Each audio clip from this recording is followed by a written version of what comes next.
Okay മക്കളെ, നമുക്ക് അതിന്റെ തേർഡ് ലെസന്റെ ആക്ടിവിറ്റീസ് പറയാം അല്ലേ? ഓക്കെ, അപ്പൊ അതില് നമ്മൾ അർത്ഥം പറഞ്ഞിട്ടുണ്ടായിരുന്നു അല്ലേ? ഓക്കെ, അർത്ഥം അറിയേണ്ട പദങ്ങൾ എന്ന് പറഞ്ഞ 2-3 പദങ്ങളേ ഉള്ളൂ ഇതില്. അതിൽ ഉദാരം പാഠം ഇജാസിനെ കൊണ്ട് വായിപ്പിക്കാന്ന് പറഞ്ഞു. അതെ അല്ലേ, വായിപ്പിക്കാം. നെക്സ്റ്റ് ഉദാരം, ദാനശീലം, ശ്രേഷ്ഠം അല്ലേ? നിശ്ചയദാർഢ്യം, ഉറച്ച തീരുമാനം, അത്യാഗ്രഹം. സെക്കൻഡ് ആക്ടിവിറ്റീസ് എന്താ? വിഗ്രഹാർത്ഥം കണ്ടെത്താം എന്നാണ്. എന്താണ് വിഗ്രഹാർത്ഥം എന്ന് പറഞ്ഞ? വിഗ്രഹിച്ച് എങ്ങനെയാ? ധീരയോദ്ധാവ്. എന്താ വരുക? ധീരനായ യോദ്ധാവ്. അടുത്തത് ശയനമുറി. ശയനത്തിനുള്ള ശയനാർത്ഥം ഉറക്കം അല്ലേ? നിദ്ര. ഓക്കെ, ശയനം. ശയനമുറി എന്ന് പറഞ്ഞാൽ എന്താണ്? ശയനത്തിനുള്ള മുറി. നെക്സ്റ്റ് മനുഷ്യ സ്വാതന്ത്ര്യം. മനുഷ്യരുടെ സ്വാതന്ത്ര്യത്തിനോ മനുഷ്യനുള്ള സ്വാതന്ത്ര്യമോ എഴുതാ അല്ലെ? അടുത്തത് ബുദ്ധ സ്തോത്രം. ബുദ്ധന്റെ എഴുതി വെച്ചോട്ടോ, തന്നെ എഴുതി വെച്ചോ ഇവിടെ. ബുദ്ധന്റെ സ്തോത്രം കംപ്ലീറ്റ് ചെയ്തോ.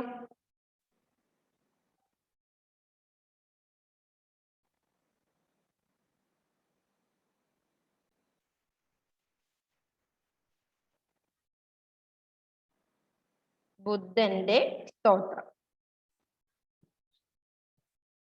നെക്സ്റ്റ് എന്താണ്? വിശദീകരണം തേടേണ്ട പദങ്ങൾ. മഹർ. മഹർ എന്ന് പറഞ്ഞാൽ താഴ്ന്ന ജാതിയാണെന്ന് നമ്മൾ പറഞ്ഞിട്ടുണ്ടായിരുന്നു അല്ലെ? അപ്പോ മഹാരാഷ്ട്രയിലെ ഒരു അധകൃത വിഭാഗം അല്ലെങ്കിൽ ഒരു ജാതി, ഇതാണ് അല്ലെ മഹർ. നെക്സ്റ്റ് അയിത്തം. എന്താ അയിത്തം? നമ്മൾ ക്ലാസ് എടുക്കുന്ന സമയത്ത് പറഞ്ഞിട്ടുണ്ടായിരുന്നു. താഴ്ന്ന ജാതിക്കാരെ കാണുന്നതും തൊടുന്നതും അശുദ്ധമാണെന്ന് കരുതിയിരുന്ന പഴയൊരു അനാചാരമാണ് എന്ത്? അയിത്തം അല്ലെ? തൊട്ടുകൂടായ്മ, തീണ്ടിക്കൂടായ്മ എന്നൊക്കെ ഉള്ളത്. അതായത് താഴ്ന്ന ജാതിക്കാരെ കാണുന്നതും തൊടുന്നതും അശുദ്ധമാണെന്ന് കരുതിയിരുന്നത് അല്ലെ? കരുതിയിരുന്ന ഒരു പഴയ അനാചാരത്തിനാണ് അയിത്തം എന്ന് പറയുന്നത്. അശുദ്ധം എന്ന വാക്കാണ് എന്ത്? അയിത്തമായി മാറിയത്. അടുത്ത നാലാമത്തെ എന്താ? വിപരീത പദങ്ങള്. അശുദ്ധം നോട്ടിലേക്ക് പകർത്തി എഴുതണേ മക്കളെ ഇത്. യെസ്, പറഞ്ഞോ. ആ മൂന്നാമത്തെ വിട്ടില്ലേ, വിശദീകരണം തേടേണ്ട പദങ്ങൾ, അത് നോട്ട്ബുക്കിലേക്ക് എഴുതണോ? അത് നോട്ടിലേക്ക് എഴുതി വെച്ചോ നിങ്ങള് കേട്ടോ. ആക്ടിവിറ്റീസ് മുഴുവൻ നോട്ടിലേക്ക് പകർത്തി എഴുതിക്കോ. ഇനി നാലാമത്തത് വിപരീത പദങ്ങൾ, അത് എഴുതി വെക്കണം, അതും എഴുതണം കേട്ടോ. എന്ത്? അശുദ്ധം ഓപ്പോസിറ്റ് എന്താ? ശുദ്ധം. നെക്സ്റ്റ് നീചം, ഉച്ചം. നീച ജാതി എന്ന് പറഞ്ഞില്ലേ നമ്മള്, താഴ്ന്ന ജാതി. ഉച്ചം ഓപ്പോസിറ്റ്. അസമത്വം, സമത്വം. ഉന്നതം, നദം. ലഘു, ലഘുവും ഗുരു. ഓക്കെ.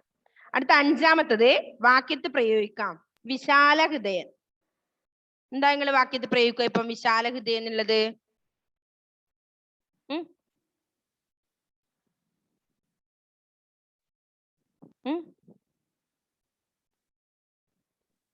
വിശാലമായ ഹൃദയമുള്ളവൻ. അതെ, അതാണ് അതിന്റെ വിഗ്രഹാർത്ഥം. നെക്സ്റ്റ് ഇവിടെ എന്താ പറയുന്നത്? നമ്മളോട് ഈ വാക്യത്തെ പ്രയോഗിക്കാനാണ്. അതായത് അത് വെച്ച് ഒരു വാക്യം ഉണ്ടാക്കണം. ഒരു വാക്യം നിങ്ങൾ ഉണ്ടാക്കണം. വിശാല ഹൃദയനായ, അല്ലെങ്കിൽ ഒരു ജസ്റ്റ് ഒരാളെ പറഞ്ഞിട്ട് എന്ത് പറയുക? വിശാല ഹൃദയനായ ഒരു മനുഷ്യനാണെന്ന് പറഞ്ഞൂടെ? വിശാല ഹൃദയം എന്ന് പറഞ്ഞാൽ എന്താണ്? വിശാലമായ ഹൃദയമുള്ളവൻ അല്ലേ? ഓക്കെ. നെക്സ്റ്റ് ഉദാരം. എന്താണ്? തന്റെ പേര് പോലെ തന്നെ ആവണം ശിഷ്യന്റെ പേരും എന്ന് കരുതി വിശാലഹൃദയനായ അധ്യാപകൻ അല്ലേ? അതല്ലേ നീ പറയാൻ പോന്ന? ഓക്കെ. അപ്പൊ അത് തന്നെ ടെക്സ്റ്റിലത്തെ അതേ വാചകം എഴുതണമെന്നില്ല. നിങ്ങൾക്ക് വേറെ തന്നെ വിശാല ഹൃദയം എന്നുള്ളത് വാക്യത്തിൽ പ്രയോഗിക്കാൻ പറ്റില്ലേ? ഓക്കെ, അതങ്ങനെ എഴുതിയാൽ മതി കേട്ടോ. നെക്സ്റ്റ് ഉദാരം. ഉദാരം എന്ന് പറഞ്ഞാൽ നമുക്ക് അറിയാം അർത്ഥം. ദാനശീലൻ അല്ലേ? ദാനശീലമാണ് ഉദാരം എന്നർത്ഥം. അപ്പൊ അത് വെച്ച് നിങ്ങൾ ഒരു വാക്യം ഉണ്ടാക്കണം. ഓക്കെ, എന്താണ്? ഉദാരം. ഏകദേശം ഒരേ അർത്ഥം വരുന്നത് അല്ലെ? ഉദാരം, വിശാലഹൃദയനെല്ലാം. ഓക്കെ, എഴുതിയിട്ടൊന്ന് എനിക്ക് സെൻഡ് ചെയ്ത് തരണേ. നിങ്ങൾ ഒറ്റക്ക് ചെയ്യാ പറഞ്ഞിട്ടുണ്ട് ഇതൊക്കെ. നെക്സ്റ്റ്, വിയോജിക്കുക. ബറോഡ മഹാരാജാവിന്റെയും സർക്കാരിന്റെയും ഉദാരമായ സഹായം അംബേദ്കർക്ക് ലഭിച്ചു വന്നത് അന്നത്തെ നിലയ്ക്ക് വലിയൊരു കാര്യമായിരുന്നു. ഓക്കെ, ലഭിച്ചിട്ടുണ്ട് എഴുതിയാലും മതി, അതുവരെ മതി, ഒരു സെന്റൻസേ വേണ്ടു. നെക്സ്റ്റ്, വിയോജിക്കുക. വിയോജിക്കുക എന്ന അർത്ഥം, യോജിക്കുന്നതിന്റെ ഓപ്പോസിറ്റ് വേർഡാണ് വിയോജിക്കുക.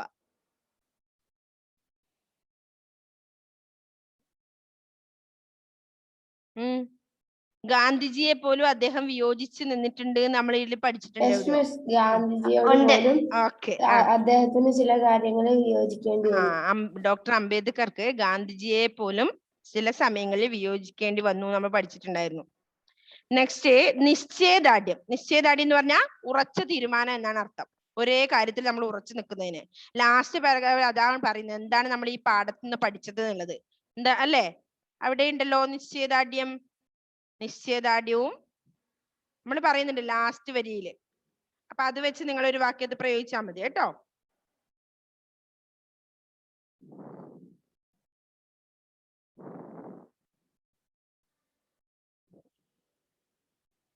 ഏകദേശം ആ ലാസ്റ്റില് എവിടെയോ വരുന്നുണ്ട് അല്ലേ അത്? അല്ലെങ്കിൽ ഇങ്ങനെ എഴുതിയാൽ മതി, ഡോക്ടർ അംബേദ്കർ അദ്ദേഹത്തിന്റെ എല്ലാ കാര്യങ്ങളും നിശ്ചയദാർഢ്യത്തോടും പിന്നെന്താ അതാണ് ആത്മവിശ്വാസത്തോടെ അധ്വാനിക്കുകയും പ്രലോഭനങ്ങൾക്ക് വഴങ്ങാതെ മുന്നേറുകയും ചെയ്യുന്നതാണ് ആര്? ഡോക്ടർ അംബേദ്കർ എന്ന് പറഞ്ഞിട്ട്. അതാണ് നമ്മൾ പാഠമാക്കേണ്ടത്.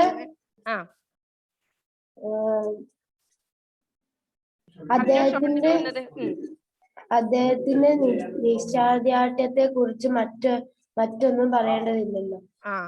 അങ്ങനെ എഴുതിയാ പോരാ, ഒരു വാചകം പൂർണ്ണമാവണത്. അത് ഫുള്ള് പറഞ്ഞാല് അതങ്ങനെ പറയണ്ട. ഒരു ഉറച്ച തീരുമാനം എടുക്കുന്ന ആളാണ് അദ്ദേഹം എന്നുള്ള രീതിയിലാണ് നിശ്ചയദാർഢ്യത്തിൽ നമ്മളിവിടെ പറഞ്ഞത് അല്ലേ? ഓക്കെ, അത് വെച്ച് നിങ്ങളിപ്പം ഈ ടെക്സ്റ്റിൽ നിന്ന് വരുന്നതേ ചെയ്യണമെന്നില്ല. ജസ്റ്റ് എന്തെങ്കിലും ഒന്ന് പുറത്തുനിന്ന് വരുന്നാലും എഴുതിയാ മതി. പറ്റുന്നില്ലെങ്കിൽ മിസ് എഴുതി തരാം കേട്ടോ. മൂകസാക്ഷി. അടുത്തത് മൂകസാക്ഷി. അപ്പൊ 1, 2, 3, 4, 5 എണ്ണാണ് വാക്യത്തിൽ പ്രയോഗിക്കാനുള്ളത്. എങ്ങനെയാണ് വാക്യത്തിൽ പ്രയോഗിക്കുന്നത് മനസ്സിലായില്ലേ ഇജാസേ? ഓക്കെ, വിഗ്രഹാർത്ഥം അല്ല, ഈ അർത്ഥം വെച്ച് ഒരു ഇതാ എഴുതേണ്ടത് നമ്മൾ കേട്ടോ.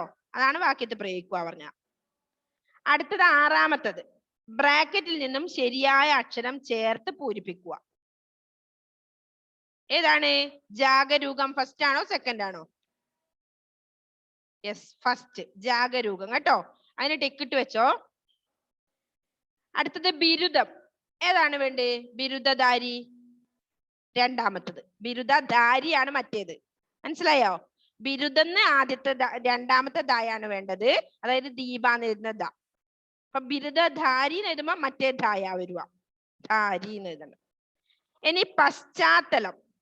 ഏതാ വരുക? പശ്ചാത്തലാണോ പശ്ചാത്തലാണോ? 2 ടിക്കറ്റോ അന്നേരം തന്നെ. നെക്സ്റ്റ്, പ്രതിബന്ധം. പ്രതിബന്ധം തടസ്സം നിലർത്തുന്നത്, പ്രതിബന്ധം. ഏതാണ്? First one. ഓക്കെ, പ്രതിബന്ധം. അടുത്തത് സ്വാതന്ത്ര്യം. സ്വാതന്ത്ര്യാണോ സ്വാതന്ത്ര്യം ആണോ? ഏതാണ്? Second one. ഓക്കെ, അപ്പൊ 2-മത്തതാണ്. ടിക്കറ്റ് വെക്കണേ, അതെടുത്ത് എഴുതണം നിങ്ങൾ ഇവിടെ. ഇനി എതിർലിംഗം കണ്ടെത്താം. ബോധവാൻ, ബോധവതി. ഓക്കെ, നെക്സ്റ്റ് വിദ്വാൻ, വിദുഷി. വിദുഷി. വിദ്വാൻ എന്ന് പറഞ്ഞാൽ ആരാ? പാണ്ഡിത്യമുള്ളവൻ അല്ലേ? വേറുമുള്ള വിദ്വാൻ, വിദുഷി. മഹാൻ, മഹതി. മഹതി. രാജാവ്, രാജ്ഞി. രാജ്ഞി. ഓക്കെ, അത്രയാണ് അത് എതിർലിംഗം എഴുതാനുള്ളത്. അടുത്തത് ഏതാ? ഒറ്റപ്പദമാക്കുക. രാഷ്ട്രത്തിന്റെ പിതാവ് ആരാണ്? രാഷ്ട്രപിതാവ്. ചെറിയ ഗ്രാമം, ചെറുഗ്രാമം. ചെറുഗ്രാമം. ലഘുവായ ഭക്ഷണം, ലഘുഭക്ഷണം. ലഘുഭക്ഷണം. ഓക്കെ, ലഘുവായ ഭക്ഷണാണ് ലഘുഭക്ഷണം. അടുത്തെന്താണ്? ആശയം കണ്ടെത്തുക. അവസാനമില്ലാത്ത നിദ്രയിൽ പ്രവേശിച്ചു. ജീവിതം ഒരു പിടി ചാരമായി മാറി. എന്താ അങ്ങനെ ആശയം വിശദമാക്കണ്ട എങ്ങനെയാ? മരിച്ചുപോയി. ആ, അവസാനമില്ലാത്ത നിദ്രയെ പ്രവേശിച്ചു പറഞ്ഞ എന്താ അർത്ഥം? മരിച്ചുപോയി. അപ്പൊ അവരെ എന്താ ഇതിന്റെ ആശയം വിശദമാക്കി പോയത്? അത് മാത്രം എഴുതിയാ പോരാ, കുറച്ച് എങ്ങനെയാ നമ്മൾ ഇതിൽ പറയുന്നുണ്ട് അല്ലേ? അവസാനമില്ലാത്ത നിദ്രയിൽ എപ്പോഴേ 1956 നവംബർ 15 ഡോക്ടർ അംബേദ്കർ ബുദ്ധമത സമ്മേളനത്തിൽ പങ്കെടുത്ത് 30-ന് ഡൽഹി തിരിച്ചെത്തി. അപ്പോഴേക്കും 66 വയസ്സ് കഴിഞ്ഞിരുന്നു. എന്താണ് ഇതിൽ ഉദ്ദേശിക്കുന്നത്? അദ്ദേഹത്തിന്റെ മരണത്തിന്റെ ആണ് കാര്യങ്ങള്. അപ്പൊ നിങ്ങൾ അത് കുറച്ച് വിശദീകരിച്ച് എഴുതണം. എഴുതാൻ പറ്റില്ല നിങ്ങൾക്ക്? പറ്റോ? യെസ്, കുറച്ച് നല്ല രീതിയിൽ എഴുതണം കേട്ടോ. അടുത്തതാണ് ചോദ്യങ്ങൾക്ക് ഉത്തരം എഴുതുക. ചോദ്യങ്ങൾക്ക് നമ്മൾ അന്ന് മാർക്ക് ചെയ്തല്ലേ ആൻസേഴ്സ്? ഓർമ്മയുണ്ടോ? ആരെങ്കിലും ഇല്ലാതിരുന്നിട്ടുണ്ടോ അന്ന്? ക്ലാസ് എടുക്കുന്ന സമയത്ത് നമ്മൾ മാർക്ക് ചെയ്തു. നിങ്ങൾ അത് എഴുതിയോ നോട്ടിലേക്ക്? പിന്നീട് ഒരു കാര്യം കൂടി, ഇജാസ്, നെക്സ്റ്റ് ആരാ? ശ്രേയ അയച്ചു തന്നു, ഷോൺ അയച്ചു തന്നു, ആൻമേരി അയച്ചു തന്നില്ലേ? അയച്ചു തന്നു നോട്ട്. ഇജാസിന്റെ നോട്ട് എനിക്ക് കിട്ടിയില്ല. ദിയേരി മിസ്, എനിക്ക് ക്വസ്റ്റ്യൻ ആൻസർ കിട്ടിയില്ല. ഞാൻ ശ്രീദേവിനോടൊക്കെ ചോദിച്ചു. ഓക്കെ, പിന്നെ ആൻമേരി ഒന്ന് സെൻഡ് ചെയ്ത് കൊടുക്കണേ. ഇജാസിന് നമ്പർ അറിയില്ലേ? ഓക്കെ, അല്ലെങ്കിൽ ആരെങ്കിലും ഒരാള് ആ നോട്ട് ഒന്ന് അവന് സെൻഡ് ചെയ്യും, കാരണം അവന് ടെക്സ്റ്റ് ഇല്ലാത്തതുകൊണ്ടാണ് കേട്ടോ.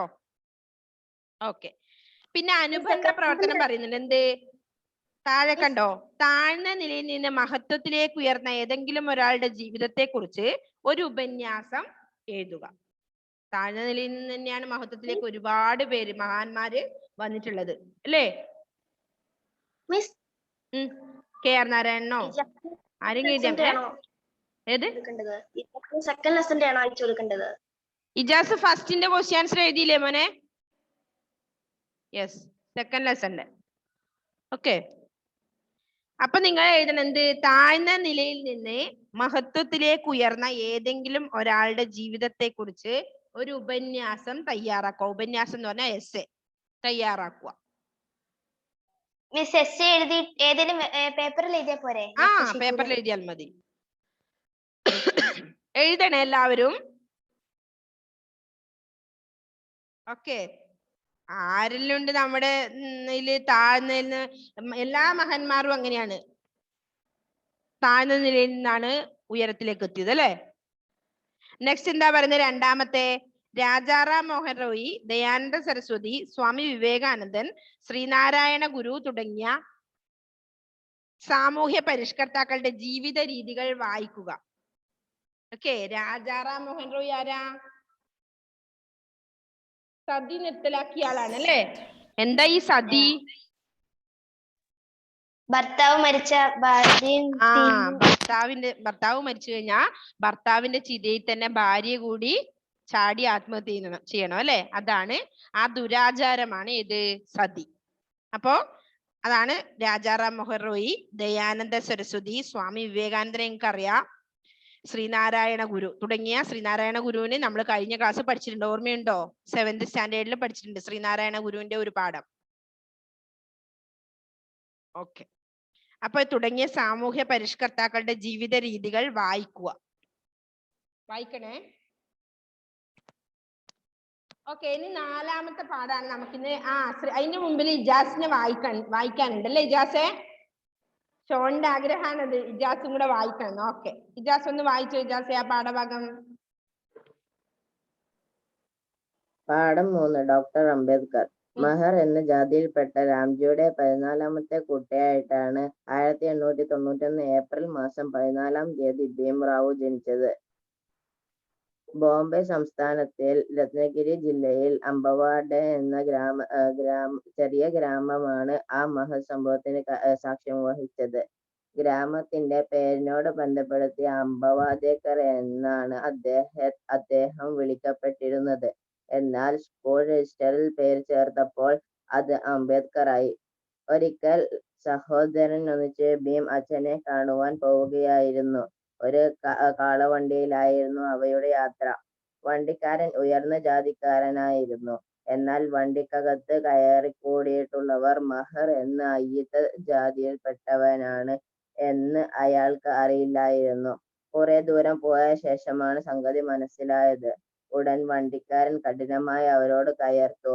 തന്നെയെയും വണ്ടിയെയും കാളയെയും അശുദ്ധമാക്കിയതിന് അയാൾ അവരെ വണ്ടിയിൽ നിന്ന് ഇറക്കി വിട്ടു.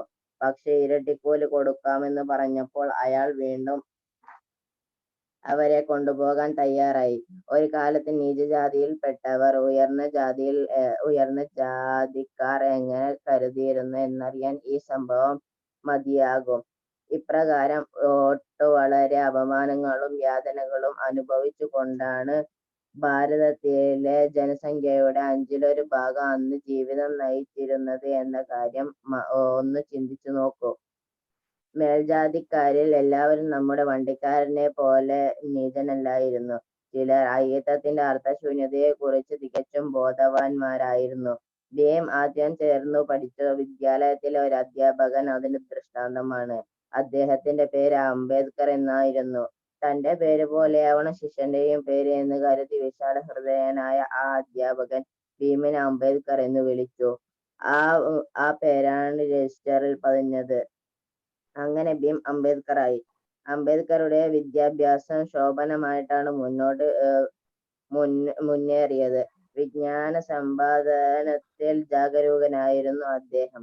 1912 BA പാസ്സായി.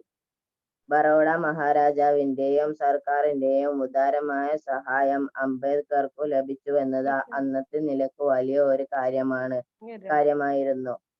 അമേരിക്കയിൽ ചെന്ന് ഉപരിപഠനം നടത്തുവാൻ അങ്ങനെ അദ്ദേഹത്തിന് അവസരം ലഭിച്ചു. അവിടെ അദ്ദേഹം 18 മണിക്കൂർ വീതം ദിവസവും പഠനത്തിന് ചെലവാക്കുമായിരുന്നു. 2 കൊല്ലം കൊണ്ട് അദ്ദേഹത്തിന് MA ബിരുദം കിട്ടി. അമേരിക്കയിലെ ജീവിതമാണ് അംബേദ്കറുടെ ഭാവി കർമ്മ പരിപാടിക്കുള്ള പശ്ചാത്തലമായി പരിണമിച്ചത്. ഉപരി വിദ്യാഭ്യാസം പൂർത്തിയാക്കി മടങ്ങിയ ശേഷം അംബേദ്കർ ബറോഡ മഹാരാജാവിന്റെ മിലിട്ടറി സെക്രട്ടറിയായി നിയമിതനായി. പക്ഷേ എന്തു വിശേഷം, മഹർ ജാതിക്കാരനല്ലേ. എത്ര കനത്ത ബിരുദം വാങ്ങിയാലും എത്ര വിദ്വാനായാലും അന്നത്തെ ചുറ്റുപാടിൽ ഇന്ത്യയിൽ അയിത്തക്കാരൻ എന്നും അയിത്തക്കാരൻ തന്നെയായിരുന്നു. സിപായിമാർ അദ്ദേഹത്തിന്റെ മേശ തൊടാൻ മടിച്ച് ഫയലുകൾ മേശപ്പുറത്തേക്ക് എറിഞ്ഞു കൊടുക്കുകയാണ് ചെയ്തിരുന്നതത്രേ.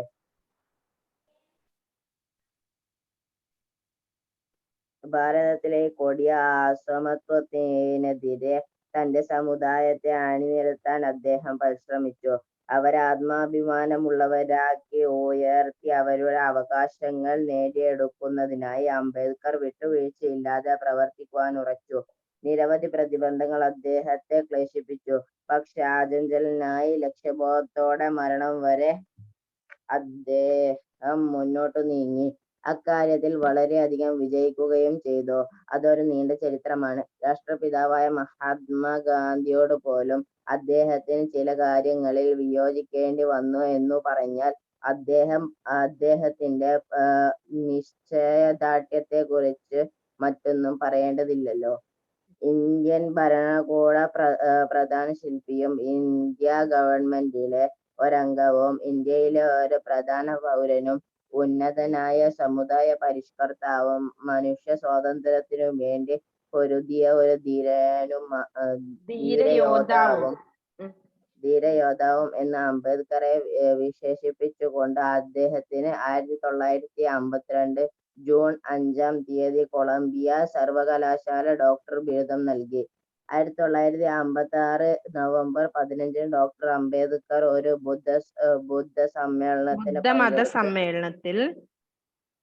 ബുദ്ധമത സമ്മേളനത്തിൽ പങ്കെടുത്ത് 30-ന് ഡൽഹിയിൽ തിരിച്ചെത്തി. അപ്പോഴേക്കും 66 വയസ്സ് കഴിഞ്ഞിരുന്നു. അദ്ദേഹത്തിന് ദേഹം ക്രമത്തിൽ ക്ഷീണിച്ചു വരികയായിരുന്നു. എങ്കിലും പതിവുകൾ ഒന്നും അദ്ദേഹം മുടക്കാറില്ലായിരുന്നു. ഡിസംബർ 5-ന് ചില സന്ദർശകരെ അദ്ദേഹം സ്വീകരിച്ചു. അതിനുശേഷം തന്റെ സോഫയിൽ തനിക്ക് ഏറ്റവും ഇഷ്ടപ്പെട്ട ഒരു ബുദ്ധസ്തോത്രം ചൊല്ലി താളം പിടിച്ചുകൊണ്ട് കുറച്ചു നേരം ഇരുന്ന് കഴിച്ചുകൂട്ടി. ഒടുവിൽ ആ പാട്ട് റേഡിയോഗ്രാമിലൂടെ കേട്ടുകൊണ്ടിരുന്നു. ലഘുഭക്ഷണത്തിനു ശേഷം അദ്ദേഹം ശയനമുറിയിൽ പ്രവേശിച്ചു കിടപ്പായി. പിറ്റേന്ന് പ്രഭാതത്തിൽ പത്നി മെത്തക്കരികത്തു വന്ന് അദ്ദേഹത്തെ വിളിച്ചുണർത്തുവാൻ ഭാവിച്ചു. പക്ഷെ അപ്പോഴേക്കും അദ്ദേഹം അവസാനമില്ലാത്ത നിദ്രയിൽ പ്രവേശിച്ചു കഴിഞ്ഞിരുന്നു. 5 ലക്ഷത്തോളം ജനങ്ങൾ മുഖസാക്ഷിയായി നിൽക്കെ അംബേദ്കറുടെ മൃതശരീരം അഗ്നിയിൽ സംസ്കരിക്കപ്പെട്ടു. ഒരു മഹാന്റെ ജീവിതം അങ്ങനെ ഒരു പിടി സാരമായി. കഴിവുള്ളവർ ഏതു പരിസ്ഥിതിയിൽ പിറന്നാലും ഔന്നത്യത്തിന്റെ സോപാനത്തിലേക്ക് കയറിപ്പോകും. കഴിവുള്ളവനെ ആർക്കും അവഗണിക്കുവാൻ സാധ്യമല്ല. എങ്ങനെയാണെങ്കിൽ ആത്മവിശ്വാസത്തോടുകൂടി അയാൾ അധ്വാനിക്കുകയും പ്രലോഭനങ്ങൾക്കു വഴങ്ങാതെ മുന്നേറുകയും ചെയ്യുന്നവനാണെങ്കിൽ. അതാണ് ഡോക്ടർ അംബേദ്കറുടെ ജീവിതം നമ്മെ പഠിപ്പിക്കുന്നത്. താൻ തുടങ്ങിവെച്ച കാര്യത്തിൽ നിന്ന് ഉത്തമനായ മനുഷ്യൻ ഒരിക്കലും പിന്നോക്കം പോവുകയില്ല.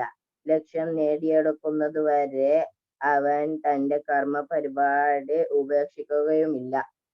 ഓക്കെ ഓക്കെ, അവൻ നന്നായി വായിക്കുന്നുണ്ട്. ഓക്കെ, അപ്പൊ നമുക്ക് പാഠം 4, നാലാമത്തെ പാഠാണ് ഇന്ന് പഠിക്കാനുള്ളത് അല്ലേ? എന്താണ് പാഠം 3 ഓഡിയോ ക്ലിപ്പ് ഇടണോ? ആ, വായിച്ചിട്ടുണ്ട്. അതില് ഇവൻ ഇജാസ് ഇട്ടിട്ടുണ്ടായിരുന്നു തോന്നുന്നു. ആരോ 2 പേര് ഇട്ടു, 2-3 പേര്. ഓക്കെ കേട്ടോ, വായിച്ചിട്ടിടണേ. നിങ്ങൾക്ക് വായിക്കാനും പഠിക്കണമെങ്കിൽ നല്ലോണം വായിക്കണത്. 2-3 തവണ വായിച്ച് പഠിച്ചതിന് ശേഷം അത് ഇട്ടാൽ മതി കേട്ടോ. നല്ല വായിച്ചത് കൃത്യമായിട്ട്, തപ്പിത്തടയുന്നത് വേണ്ട കേട്ടോ. ഇനി 4 അല്ലേ? എന്താണ് പാഠത്തിന്റെ പേരെന്താ? അരി ഇല്ലാഞ്ഞിട്ട് എന്നാണ് പാഠത്തിന്റെ പേര്. ആരുടേതാ? വൈലോപ്പിള്ളിയുടേതാണ് അരിയില്ലായിട്ട് എന്ന ഈ കവിത അല്ലേ? നമ്മൾ കഴിഞ്ഞ ക്ലാസ്സിൽ എന്തോ ഒന്ന് പഠിച്ചിട്ടുണ്ടല്ലോ, 7th സ്റ്റാൻഡേർഡില് വൈലോപ്പിള്ളിയുടെ ഒരു പാഠം നമ്മൾ പഠിച്ചിട്ടുണ്ട്. ആർക്കെങ്കിലും ഓർമ്മയുണ്ടോ?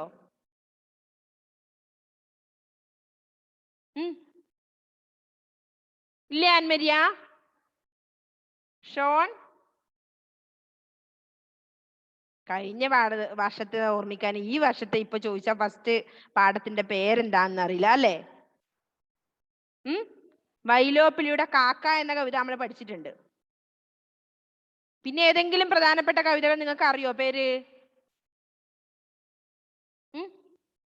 വൈലോപ്പിള്ളിയുടെ മാമ്പഴം കേട്ടിട്ടുണ്ടോ? എന്തെങ്കിലും കേൾക്കണം കേട്ടോ. ഓക്കെ, അപ്പൊ വൈലോപ്പിള്ളി കവിതയാണ് നമുക്കിന്ന് പഠിക്കാനുള്ളത് അല്ലേ? വൈലോപ്പിള്ളി എന്താ അദ്ദേഹത്തിന്റെ ഫുൾ നെയിം? ടെക്സ്റ്റ് ബുക്ക് ഒന്ന് ഉയർത്തി നോക്കൂ മക്കളെ. അത് നെക്സ്റ്റ് പേജ്.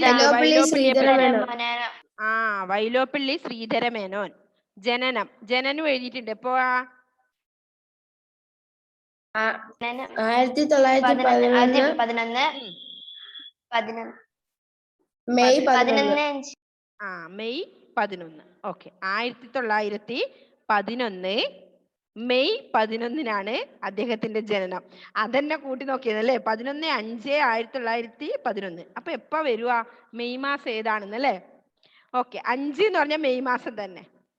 നെക്സ്റ്റ് 22/12/1900 എപ്പോഴാ അദ്ദേഹം മരിച്ചത്? 1985 ഡിസംബർ 22. ഓക്കെ, മലയാള കാവ്യലോകത്ത് ഒരൊറ്റയാനാണ് വൈലോപ്പിള്ളി. ഉന്നതമായ ഭാവനയും അനന്യസാമാന്യമായ ആവിഷ്കരണ ശൈലിയും അദ്ദേഹത്തിന്റെ പ്രത്യേകതകളാണ്. കാച്ചിക്കുറുക്കിയ കവിത എന്നാണ് അദ്ദേഹത്തിന്റെ കവിത നിർവചിക്കപ്പെട്ടിട്ടുള്ളത്. കന്നിക്കൊയ്ത്ത്, വിട, ശ്രീരേഖ, കടൽക്കാക്കകൾ, കയ്പവല്ലരി, കുടിയൊഴിക്കൽ, മകരക്കൊയ്ത്ത് എന്നിവയാണ് പ്രധാന കൃതികൾ. പച്ചക്കുതിര, മിന്നാമിന്നി എന്നിവ കുട്ടികൾക്ക് വേണ്ടി എഴുതിയ സമാഹാരങ്ങളാണ്. വൈലോപ്പിള്ളിയുടെ മിന്നാമിന്നി എന്ന കവി എന്നിവ കുട്ടികൾ വൈലോപ്പിള്ളിയുടെ എല്ലാ കൃതികളും ചേർത്ത് വൈലോപ്പിള്ളി കവിതകൾ എന്ന പേരിൽ 2 ഭാഗമായി പ്രസിദ്ധീകരിച്ചിട്ടുണ്ട്. അരിയില്ലാഞ്ഞിട്ട് എന്ന കവിത കന്നിക്കൊയ്ത്തിൽ നിന്ന് എടുത്തിട്ടുള്ളതാണ്. അതാണ് നമുക്ക് ഇന്നിവിടെ പഠിക്കാനുള്ളത് അല്ലെ? അരിയില്ലാഞ്ഞിട്ട്. വായിച്ചു നോക്കിയോ ഒന്ന്? ഇല്ല, വൈലോപ്പിള്ളിനെ പറ്റി വായിച്ചിട്ട് അതുവരെ വായിച്ചില്ല അല്ലേ? അപ്പൊ വൈലോപ്പിള്ളിയുടെ അരിയില്ലാഞ്ഞിട്ട് എന്ന കവിതയാണ് നമുക്കിന്ന് പഠിക്കാനുള്ളത് അല്ലേ? നോക്കാം മക്കളല്ലേ?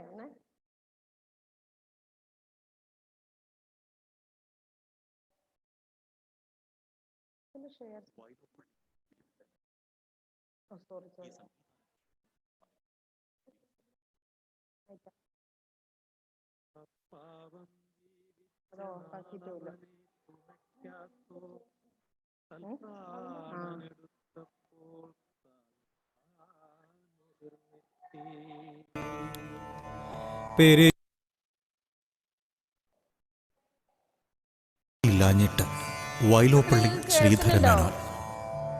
ഈ സംഗീതാനുഭവം നിങ്ങൾക്ക് സമ്മാനിക്കുന്നു DC ബുക്സ്. അപ്പാവം ജീവിച്ച നാളവനെ തുണയ്ക്കാത്തോർ തൽപ്രാണനെടുത്തപ്പോൾ താങ്ങുവാൻ മുതിർന്നെത്തി. പെരിയോർകളെ പോലെ ചെറിയോർകളും മണ്ണിൽ മരണത്തിനു ശേഷം മാലോകർക്കിഷ്ടം ചേർപ്പു. മാവു വെട്ടുന്നു ചിലർ, വേലി തട്ടുന്നു ചിലർ, ആവതും വിധവയെ ആശ്വസിപ്പിപ്പൂ ചിലർ.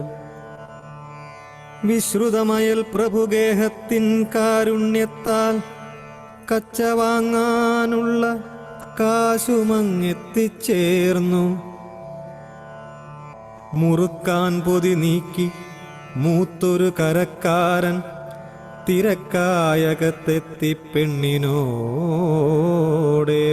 ചൊന്നാൻ.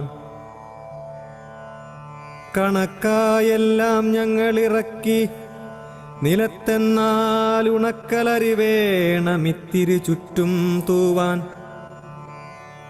കരയുന്നതിനിടയ്ക്കൊതിനാൾ കുടുംബിനി. അരിയുണ്ടെന്നാലങ്ങോരന്തരിക്കുകില്ലല്ലോ, അരിയുണ്ടെന്നാലങ്ങോരന്തരിക്കുകില്ലല്ലോ.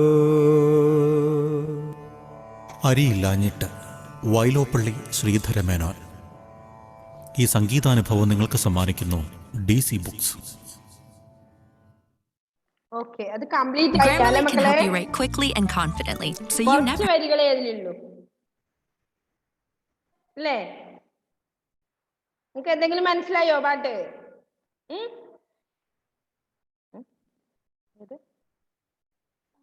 അല്ല, ഇപ്പൊ ഓണാക്കിട്ടേ കേട്ടില്ലേ നമ്മള്? ഉള്ളതിലില്ല, വേറെ എടുക്കേണ്ടത് അതിലില്ല. have to slow down at work.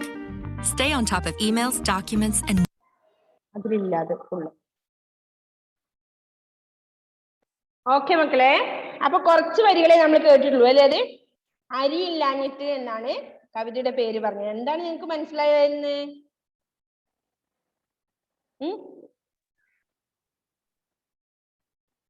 എന്താണ് മനസ്സിലായത്?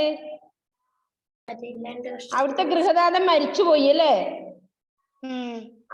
അവിടുത്തെ കുറച്ച് കാര്യങ്ങളാണ് പറഞ്ഞത്. എന്നിട്ടോ കുറച്ച് അരി ചോദിച്ചപ്പോ അരി ഉണ്ടെങ്കിൽ അദ്ദേഹം മരിച്ചു പോവോന്നാണ് ചോദിച്ചത്. അപ്പോ കഴിക്കാനൊന്നും ഇല്ലായിട്ടാണ് അദ്ദേഹം മരിച്ചത് അല്ലേ? അതാണ് ആ വരികള്. നമുക്ക് തികച്ചുള്ളത് നാളെ കേൾക്കാം കേട്ടോ. ഇപ്പൊ സമയം ഏകദേശം അത്രയല്ലേ ഉള്ളൂ, ഇനി ലാസ്റ്റ് ആയി. ഓക്കെ, അപ്പൊ അത് നമുക്കൊന്ന് നല്ല വൃത്തി കേൾക്കാം. അടുത്ത ദിവസം രസം ഉണ്ടായിരുന്നു അല്ലെ കേൾക്കാൻ? ഓക്കെ, നമ്മൾ പാടുമ്പോ അത്ര രസം ഉണ്ടാവില്ല, അതിൽ തന്നെ കേൾക്കുമ്പോൾ നല്ല നല്ല സുഖം തോന്നുന്നു അല്ലെ? എനിക്ക് തോന്നി എല്ലാവർക്കും ഭയങ്കര ഫീലിംഗ് ആയിരുന്നു കേൾക്കുമ്പോ. മരണ വീട്ടിലൊക്കെ പാടുന്ന പോലെ തന്നെയാണ് ഇവിടെ അല്ലെ? അരിയില്ലാഞ്ഞിട്ട് അതന്നെ അതിൽ ഇത് തന്നെയാണ് പറയുന്നത്. എന്ത്? മരണ വീട് തന്നെയാണ് പറയുന്നത്. അപ്പൊ നിങ്ങൾക്ക് അത് ഫീൽ ചെയ്തു നല്ല പോലെ, കാരണം മുകളിൽ ഇങ്ങനെ ശ്രദ്ധിച്ച് കേൾക്കുന്നുണ്ടായിരുന്നു എല്ലാരും അല്ലേ? അപ്പൊ ഞാനാ പാടിയ ഞങ്ങൾക്ക് അങ്ങനെ ഒരു ഫീല് വരത്തില്ല അത്. ഓക്കെ, അപ്പൊ ഒരു മരണ വീടിന്റെ കാര്യം തന്നെയാണ് ഇവിടെ പറയുന്നത്. എന്താണ്? അപ്പാവം ജീവിച്ച നാളവനെ തുണയ്ക്കാത്തോർ തത്പ്രാണൻ എടുത്തപ്പോൾ താങ്ങുവാൻ മുതിർന്നെത്തി അല്ലേ? അപ്പാവം ജീവിച്ച നാളവനെ തുണയ്ക്കാത്തോർ തത്പ്രാണൻ എടുത്തപ്പോൾ താങ്ങുവാൻ മുതിർന്നെത്തി. പെരിയോർകളൽ പോലെ ചെറിയോർകളും മഞ്ഞിൽ മരണത്തിനു ശേഷം മാലോകർക്കിഷ്ടം ചേർപ്പു. മാവു വെട്ടുന്നു ചിലർ, വേലി തട്ടുന്നു ചിലർ, ആവതും വിധവയെ ആശ്വസിപ്പിപ്പൂ ചിലർ.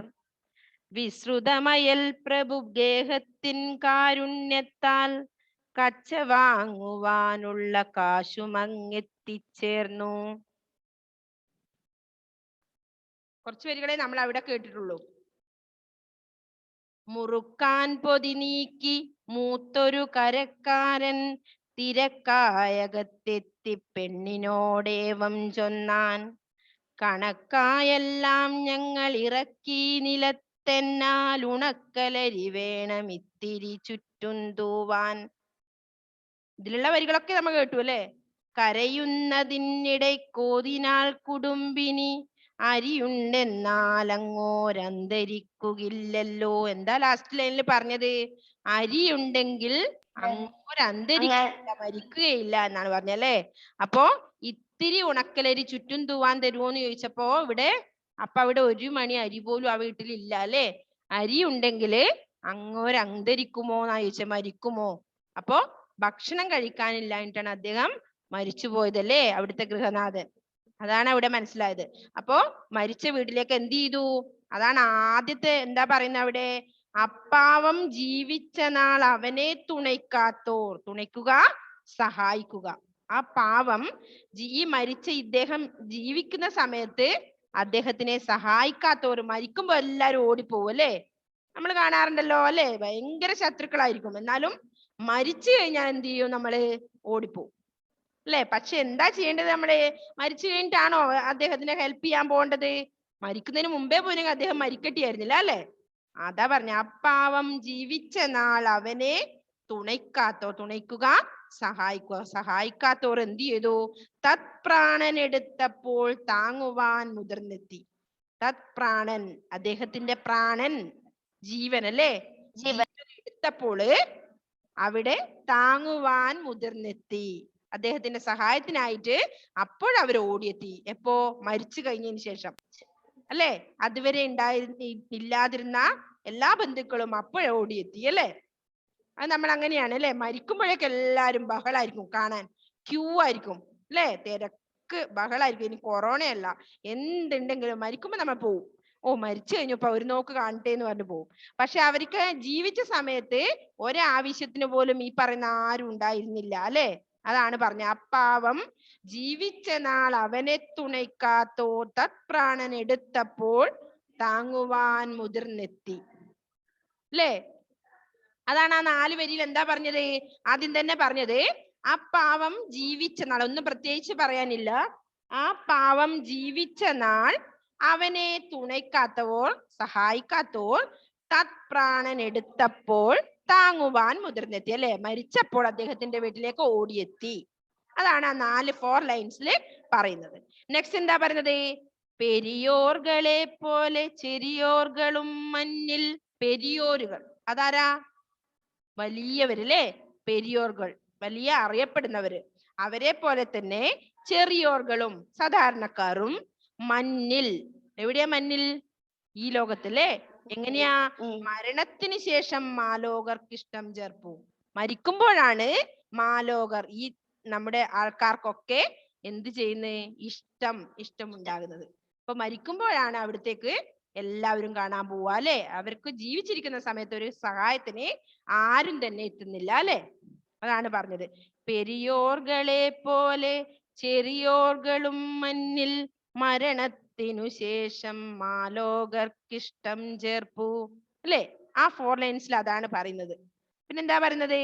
മാവു വെട്ടുന്നു ചിലർ, വേലി തട്ടുന്നു ചിലർ, ആവതും വിധവയെ ആശ്വസിപ്പിപ്പൂ ചിലർ അല്ലെ. എന്താ ചെയ്യുന്നേ? മരിച്ചെടുത്ത് എന്താ ഉണ്ടാവുക? മാവ് വെട്ടും അല്ലെ. എന്തിനാ? ദഹിപ്പിക്കാൻ വേണ്ടി അല്ലെ. ചിലരെന്ത് ചെയ്യുന്നു? മാവ് വെട്ടുന്നു. ചിലരോ വേലി തട്ടുന്നു. വേലിയൊക്കെ തട്ടി വൃത്തിയാക്കി അവിടെ വെക്കും അല്ലെ. ആളുവര് വരുമ്പോഴേക്ക് അടുത്തുള്ളവർ ആരെങ്കിലും ഒരു അവിടെ അപകടം സംഭവിച്ചു കഴിഞ്ഞാൽ മരിച്ചു കഴിഞ്ഞാല് അടുത്തുള്ളവരെല്ലാം പോയി വൃത്തിയാക്കലും എല്ലാത്തിനും ആളുണ്ടാവും ഓടി നടക്കാൻ അല്ലെ. അതാ പറഞ്ഞത്. ആവതും വിധവയെ, അദ്ദേഹത്തിന്റെ വിധവയെ, അദ്ദേഹത്തിന്റെ ഭാര്യയെ ആശ്വസിപ്പിപ്പൂ ചിലർ അല്ലെ. ഭർത്താവ് മരിച്ചു കഴിഞ്ഞാൽ ഭാര്യക്ക് വലിയ സങ്കടം ഉണ്ടാവും. അതുകൊണ്ട് ആവതും പറ്റുന്ന വിധത്തില് ആശ്വസിപ്പിക്കുന്നു. അല്ലേ? ഭർത്താവ് മരിച്ച സങ്കടം മറക്കാൻ വേണ്ടി പറ്റുന്ന വിധത്തിലൊക്കെ വന്നവരെ ആശ്വസിപ്പിക്കുന്നു. അതാ പറഞ്ഞേ, മാവു വെട്ടുന്നു ചിലർ, വേലി തട്ടുന്നു ചിലർ, ആവതും വിധവയെ ആശ്വസിപ്പിപ്പൂ ചിലർ. അല്ലേ? ആ വിധവയെ ആശ്വസിപ്പിക്കുന്ന ആവുന്ന തരത്തിലൊക്കെ ആശ്വസിപ്പിക്കുന്നുണ്ട്. വിശ്രുതമയൽ പ്രഭു ഗേഹത്തിൻ കാരുണ്യത്താൽ കച്ച വാങ്ങുവാനുള്ള കാശമങ്ങെത്തിച്ചേർന്നു. അപ്പോഴെന്ത് ചെയ്തു? കച്ച വാങ്ങാനുള്ള കാശുമൊക്കെ അവിടെ എത്തിച്ചേർന്നു. അല്ലെ? അതിനു മുന്നേ അവർക്ക് ഒരു നേരത്തെ ഭക്ഷണം കഴിക്കാൻ 1 മണി അരി ആ വീട്ടിലില്ല. അല്ലെ? അതിനാരും ഒരു ഹെൽപ്പ് പോലും ചെയ്തില്ല. ഇപ്പൊ മരിച്ചു കഴിയുമ്പോക്ക് ഒക്കെ കൊണ്ടുവരാൻ ആളുണ്ട്. അല്ലെ? അവരെ ആശ്വസിപ്പിക്കാൻ ആളുണ്ട്. പിന്നെന്താ? മാവ് വെട്ടാൻ ആളുണ്ട്. അവിടെയൊക്കെ വൃത്തിയാക്കാനും ഒക്കെ ആളുകളുണ്ട്. അല്ലേ? എല്ലാറ്റിനും ഓടി നടന്ന് ചെയ്യാൻ ഇപ്പൊ ജീവിച്ച സമയത്തില്ലാത്ത അനേകം ബന്ധുക്കൾ ഇപ്പൊ അവിടെ എത്തിച്ചേർന്നിട്ടുണ്ട്. അല്ലേ? അതാണ്